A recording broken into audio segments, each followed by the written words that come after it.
Under the Speaker's announced policy of January 3, 2017, the Chair recognizes the gentleman and great surfer from California, Mr. Rohrabacher, for 30 minutes. Thank you very much, Mr. Speaker. And, before I get into the substance of my remarks, I'd like to mention a little story. And when I used to work for Ronald Reagan years ago, he always said, "Well, Dana, always start off with a little funny story." So I thought I'd share one that Ronald Reagan loved with all of you and the Congressional Record and those watching us tonight on the C-SPAN. So, and what it deals with is a man who was struggling to get by, and he lived in an area that had very little farmland left. Now, my relatives all came from dirt poor farms in North Dakota, and they didn't have very good land up there. They were homesteaders, and it was rough going. But they did make a go out of it. They made a living out of it. But this story is about a fella in Kentucky, a guy who wanted to be a farmer but couldn't even find any land as good as that, as the ones my parents ended up with when they homesteaded. Well, one day he found a piece of land that he knew was very fertile. And what it was an old riverbed. And he decided he could plant that riverbed, and it was such good soil that he would have a great crop. Well, the trouble with it is that the riverbed was filled with tree stumps and rocks and all sorts of weeds and horrible obstructions to getting anything done. And he spent a year of his life cleaning out that riverbed. Every day after work, he'd go and he'd blow up the rocks and haul them out. He'd get a mule team and pull the tree stumps out. He'd take a machete and cut down all of the weeds, and the briars would scratch his body, and it was a monstrous job, but he got it done, and he planted a garden. And when that garden started to come in, it was so beautiful that he had to tell somebody, he had to brag to somebody, and he went to the person in his little town that he respected the most, and it was the preacher. And he said, "Preacher, I want you to come out and see this." And the preacher came out, and he said, and the preacher goes, "This is a miracle. Praise be to God, look at that corn. I've never seen corn so big as that. And that watermelon, my gosh, and the berries, and my goodness, I have never seen such a wonderful garden. Praise be to God." And he went through this, kept going, and thank God for this, thank God for that. And finally, the young farmer said to him, "You know, preacher, you should have seen this when God was doing it all by himself." Well, today, there's a lot of stuff going on in Washington, D.C. People are very active, and don't think that there's not a lot of activity. You may not be able to see it, but we in this new Congress, we are scurrying around. There's all sorts of people working on health care reform, tax reform. We've got the fiscal years 17 and 18 appropriations. We've got border bills. We've got security problems and issues that are the highest order. We are working here. And I believe that with the Republican Party under President Trump, we are going to accomplish great things. And these are things that we are asking the help of God, but we're not waiting for God to do it. And I'd like to discuss tonight a few of the creative proposals that I have made, which I believe could impact and have a very positive impact on the United States of America and the American people. First of all, I'd like to talk about border security, and an issue, of course, in border security, that's the number one issue that has been plaguing us for so long. Let's understand, there has been a massive flow of illegal immigrants into our country, at least for the past 30 or 40 years. And I trace it back, unfortunately, to the time I was in the White House. I trace this back to Ronald Reagan's amnesty of 1987. Ronald Reagan was told that there would be 3 million people who would then be granted citizenship and would be brought into the core of American activity and be made U.S. citizens. He also was promised that there would be border control if he signed on to giving amnesty to 3 million people. That no jobs would be permitted to be given to illegals from then on, and that there would be some sort of a situation where we could control it so that not only illegals weren't going to be further coming across the border, but they certainly wouldn't be given benefits by our government to encourage them to cross the border. Well, what happened? Yes, Ronald Reagan had pity for these poor folks who came here, 3 million of them, who he was going to agree to grant citizenship to, and he did. He signed an amnesty law, and instead of 3 million, it turned out to be 11 million. And from that moment on, those 11 million, there were none of these restrictions on jobs. We could be e-verifying all jobs right now and cut that off. We could have done it long ago. We could have done it in the next year after that amnesty that Reagan signed. No, there hasn't been a huge effort to make sure that we control our borders, just the opposite. We've had administrations that undercut the border guards that control our borders. So what have we had since 1987, especially when the word got out that we actually will provide benefits, we will actually provide health care, and we will actually provide jobs and education for children? If anybody who could just get here, even if they're here illegally, well, what we've had is a huge flow into our country that has been threatening and is threatening to change the basic fiber of our country in the long run, but even in the short run, it has had horrendous impact. It has had a horrible impact, for example, on the wages that ordinary Americans have. They have come in, and the middle class and lower middle class working Americans have had their wages bid down by tens of millions of people who have come in and bid down the wages of the American working people. Now, don't anybody try to tell me, as you have heard, everyone's heard this, there's only 11 million illegals in this country. They've been saying that for 20 years. Be honest with yourself, everybody. Let's talk about it. It's probably 30 million illegals in this country.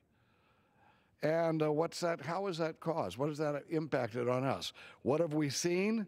We've seen an education system that's been drained of its resources. So those very same working class Americans who depended on us to make sure their children had a decent education now have an education that's nowhere near as good of it because the money's been drained away to take care of millions of young kids who have come here illegally. Well, where is our allegiance? What about the health care dollars that are being consumed? Average working people know that illegal immigration to our country has hurt, yes, the education and the health care benefits to their own families. Plus, we have destroyed the security of so many middle-class neighborhoods where now we have, again, of course, some people don't even want to deport illegal aliens who happen to be criminals. They're not talking about, let's have an amnesty, let's have a city in which they will not abide by the law, even to deport criminals who are here and have violent criminals against our own citizens. No, these aren't sanctuary cities that we're talking about. These are outlaw cities that don't care about the American people as much as they do about people who come here illegally. Well, those have been some of the really negative aspects that we face. We know that. That is the reason now we understand that people have recognized this is Donald Trump was elected president of the United States because of this issue. We know that. The American people understand that their wages are going down, the quality of life is going down, the safety in their neighborhoods is going down, their education for their children is going down, and the health care is being torn apart. And a lot of it goes right back to a massive flow of illegals into our country. And thus, when Donald Trump shook up the system by saying, we're going to build a wall and we're going to prevent this massive flow of illegals into our country from continuing. That's why Donald Trump was elected. So this out of control illegal immigration has got to stop, and that's one of the things that now with Donald Trump as president and with a Republican majority, we are committed to doing. And the first step, and at least the most important step, maybe not the first one, is fulfilling Donald Trump's pledge that we are going to build a wall across our southern border that will be both symbolic and will be practical in stopping this massive, out-of-control flow across the border. I have a proposal that I think that will go a long way in helping Mr. Trump, or President Trump, build that wall. My proposal, called the Border Security and Immigration Enforcement Financing Act of 2017, that's the name of the bill. Again, I'll say it. Border Security and Immigration Enforcement Financing Act of 2017. And I am currently drafting that bill, which will be submitted as either an amendment or it will be submitted as a separate bill. This goes a long way that will permit President Trump to keep his promise to us. Now, why wouldn't he keep his promise to us? Well, everybody's been saying, he'll never find the money necessary to build that wall. So he's been a false promise to us. No, there are resources that are available if we use our creativity. Ted Cruz over in the Senate proposed the $14 billion that we have confiscated from a Mexican cartel leader who we now have in custody. Let's use those $14 billion as a down payment. I think Ted Cruz has got a great idea there, and I think that's one idea. My idea, which is I'm encompassing in my legislation, is based on the idea that we have, and most people know this, 1 million legal immigrants coming into our country every year. Let me make clear what I just said. 1 million legal immigrants. Republicans are not against immigrants. We are portrayed that all the time. We support 1 million legal immigrants coming into our country every year, which happens to be more legal immigrants migrating into your country than all the other countries of the world combined. Combined. Nobody comes anywhere close to us in our generosity, and Republicans are in favor of that legal immigration because we will choose who's coming, and they will be benefit, and it will help our society as a whole, and will not especially undermine our poor and working class Americans.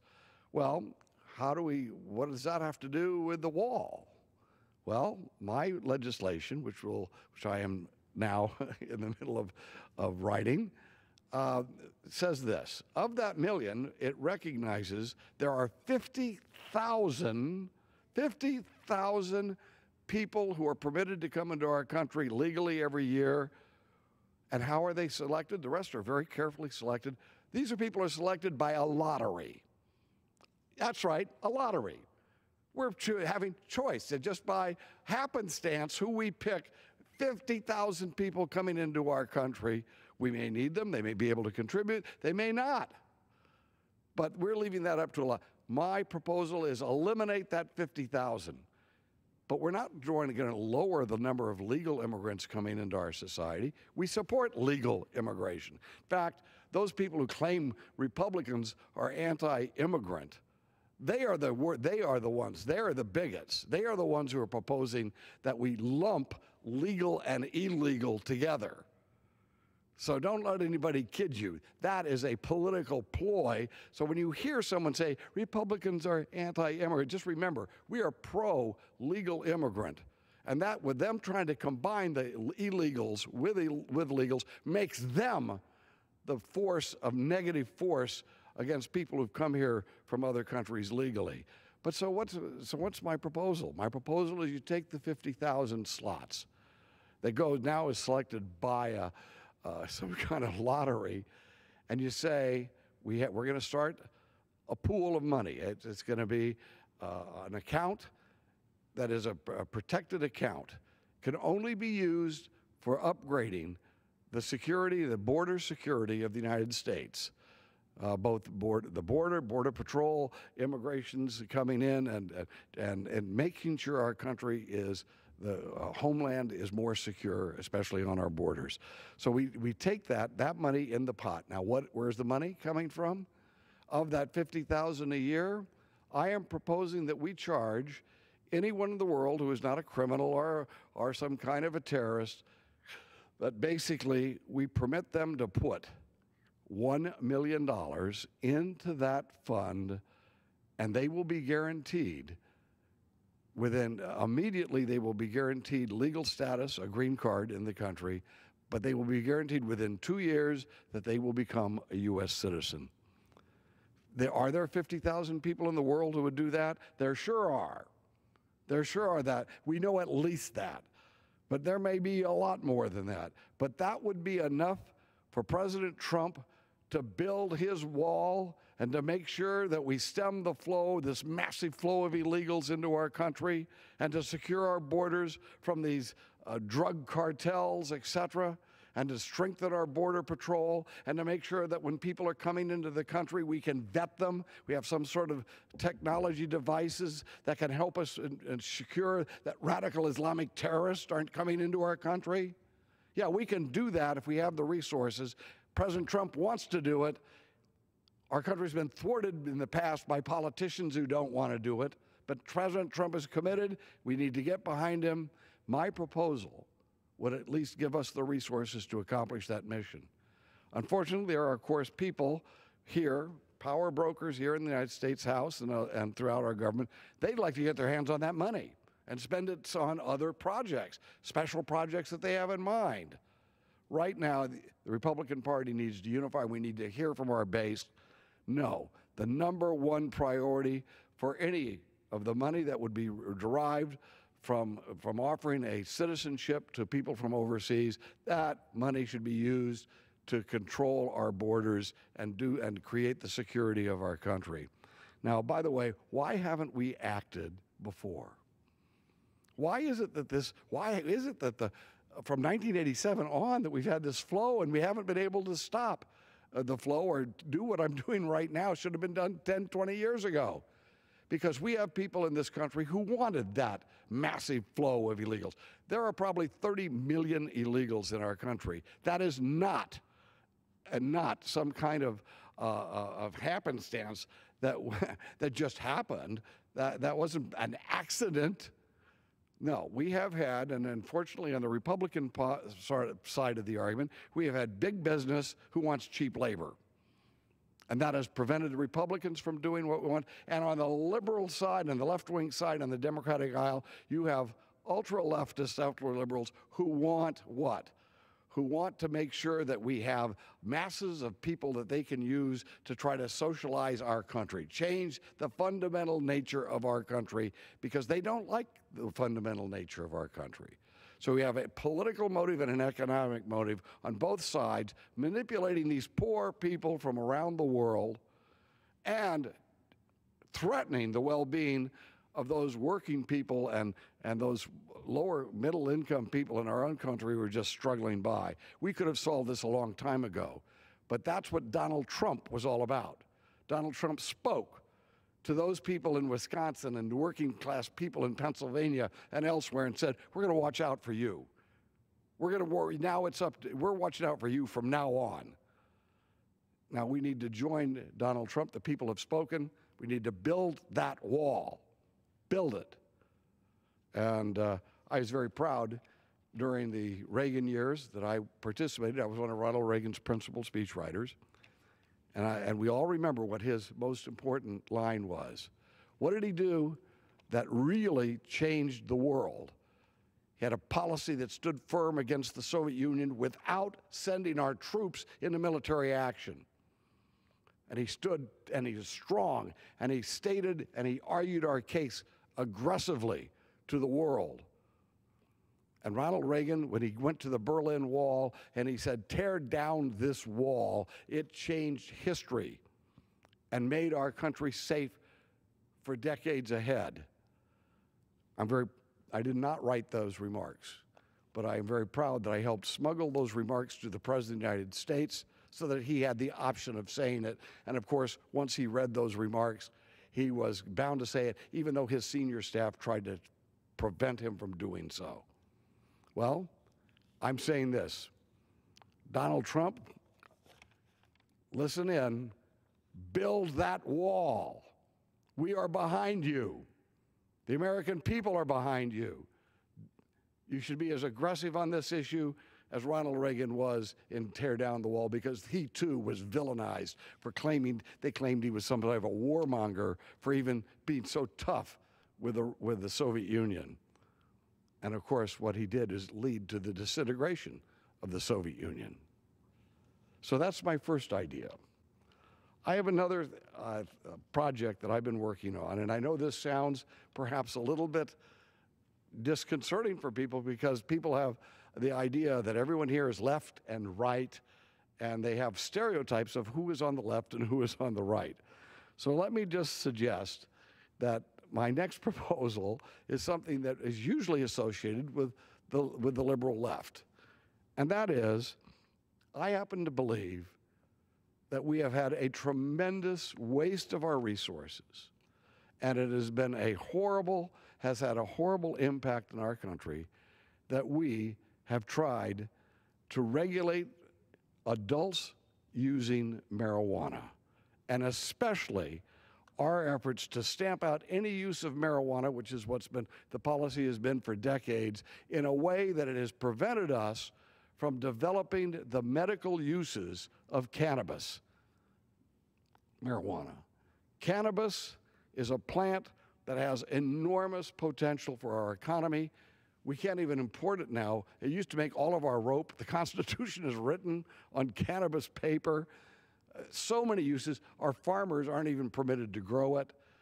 And on top of that, no one has been permitted the means necessary to see if there's some medical purposes. And just now, after a few decades, we have found there are significant medical uses for marijuana.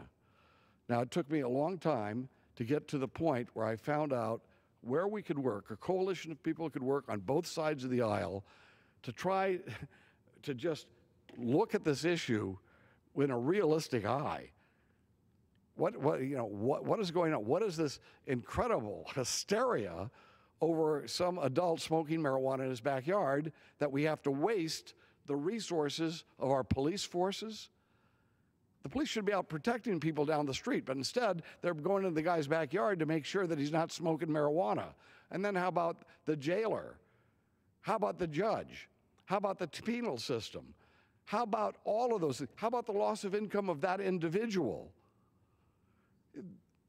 Trying to control people's personal lives, especially their consumption of cannabis, has been a horrendous failure, because it has not prevented people, and has been dramatically costly. And then, of course, there's the side effect of what?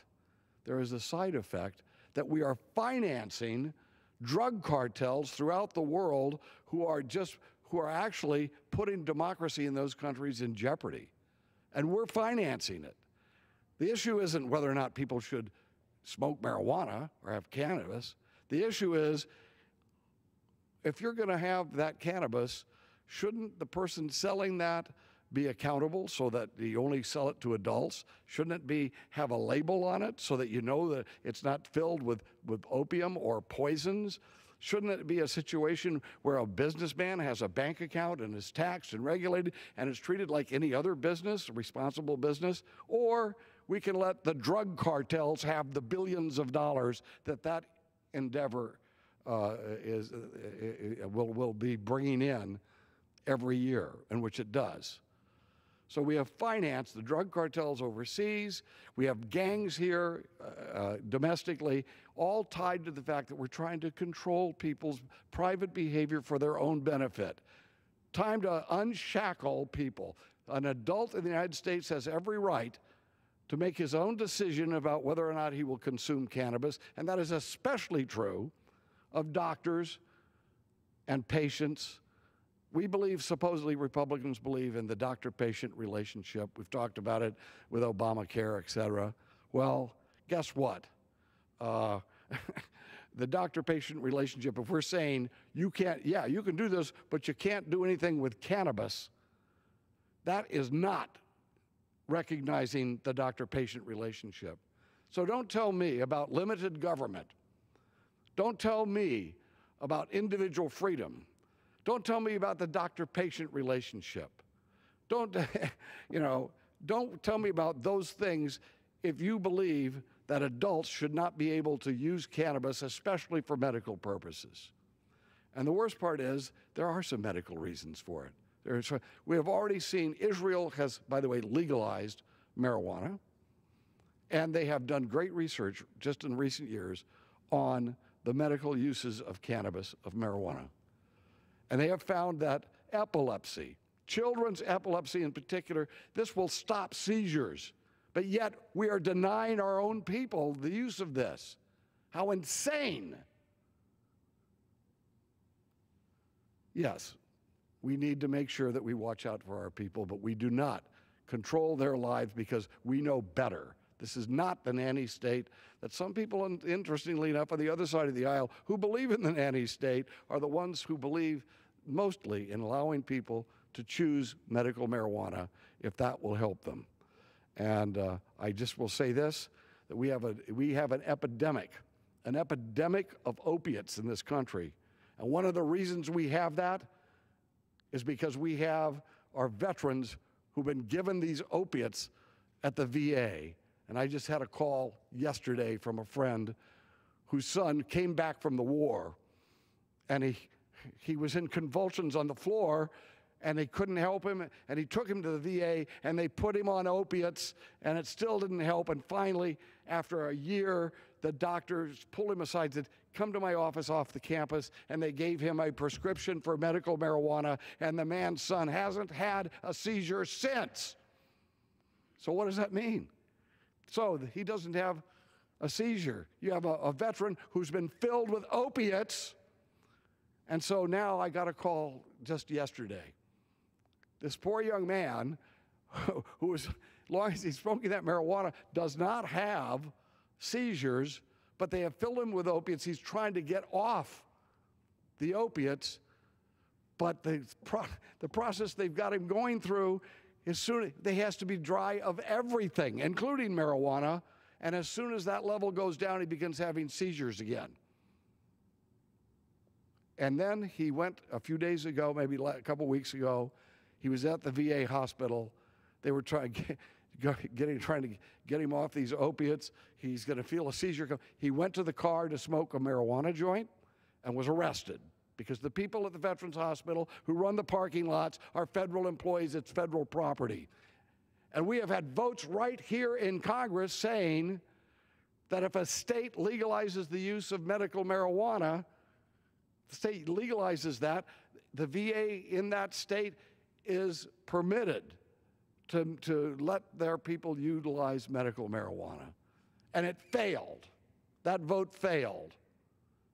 And I challenge my Republican colleagues to join with the Democratic colleagues who supported that resolution last time.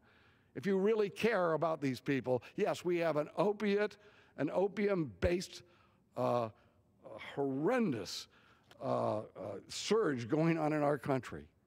And it's bringing down our people, our veterans in particular.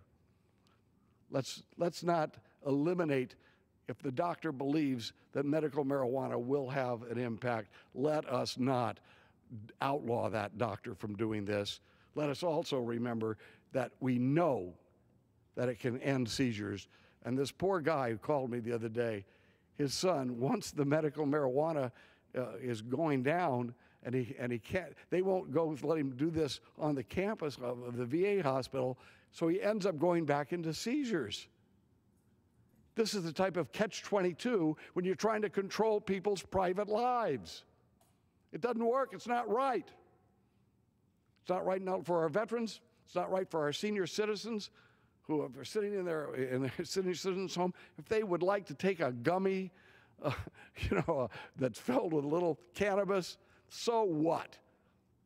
So what? Let them enjoy themselves a little bit, for Pete's sakes, and in a way that's not harmful. Bring back their appetite or whatever. No, we're trying to control people's lives, and it's having a harmful effect on the people themselves. And think about one last note of it. Yeah, who's most hurt by this? is we have people in the poorest neighborhoods of our country who end up being arrested and being frisked to see if they've got any marijuana on them. We have armed groups of who look like Army personnel coming into our cities for drug raids. The Founding Fathers never meant criminal justice to be handled at the federal level. They never did. But now we have the equivalent of SWAT squads going in and breaking people's doors down for providing medical marijuana. This is ridiculous. And those poor people in the black areas and the Chicano areas, they get arrested. They are arrested. And that follows them for the rest of their life. I have a bill that says that it is up to the states, and I would ask all of my colleagues and the people listening tonight that they should support the states' rights to make this decision. This is a state issue, and I have a bill that basically says, it's a state respecting, the federal government shall respect state marijuana laws. And when we do that, that will be left up to the people of those states to make these decisions. That's what our Founding Fathers wanted, and that's why things didn't go haywire back in the old days. We left it up to the states. We especially left that issue of drug enforcement, but also law enforcement at the local level for local police. And so those are two ideas that I thought I would share with my colleagues tonight that I think would save billions of dollars on the wall and trying to change our attitude, trying to stop the waste that we are, wasting lives and billions of dollars and creating drug cartels when it comes to marijuana. We need to change that law and leave it up to the states, and we can then, if people need help, we're going to give it to them. But if they're adults and Americans, they have a right to run their own lives. And with that, I yield back the balance of my time. The gentleman yields back. Does the gentleman have a motion? I now do move that the Congress stand adjourned. The question is on the motion to adjourn. Those in favor say aye. Those opposed say no. The ayes have it. The motion is adopted. Accordingly, the House stands adjourned until 10 a.m. tomorrow for morning hour debate.